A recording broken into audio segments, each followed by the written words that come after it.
नांदेड़ में आज हुए पथराव और कशीदगी पर जिले के निगरान वजीर अशोक चौहान ने भी अपना बयान जारी किया है और लोगों से अमन अमान बरकरार रखने की अपील की है। अशोक चौहान ने एक वीडियो पैगाम जारी करके लोगों को अफवाहों पर ध्यान न देने की अपील की है और पुलिस के साथ ताउन करने की भी अपील की है।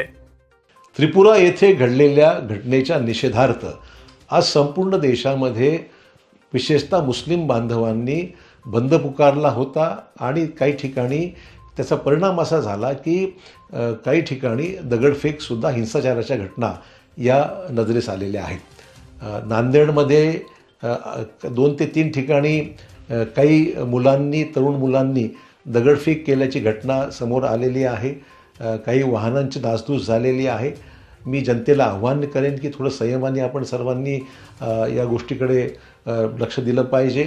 विनाकारण सामान्य जनतेला वेठीस धरण्याचं काम अजिबात होऊ नये अशी दक्षता घेतली पाहिजे आणि पोलीस प्रशासनाला जरूर मी सांगेन की निष्पापांना ह्याच्यामध्ये न अडकवता या घटनेला जबाबदार असलेले जे कोणी व्यक्ती असतील त्यांच्या बाबतीमध्ये सखोल चौकशी करून कारवाई केली पाहिजे। आणि जनतेला माझं आव्हान राहणार आहे की अशा घटनेचा एकंदरीत आपण सर्वांनीच या हिंसाचाराचा निषेधच केला पाहिजे, परंतु संयमाने अफवावर विश्वास न ठेवता गावामध्ये या गोष्टीला वेगळं वळण न लावता आपण सर्वांनी शांततेने संयमाने गावाची शांतता कायम राहील, कुठेही त्याची अडचण निर्माण होणार नाही अशा प्रकारच्या संयमाने काम करावं अशी माझी विनम्र विनंती जनतेला आहे।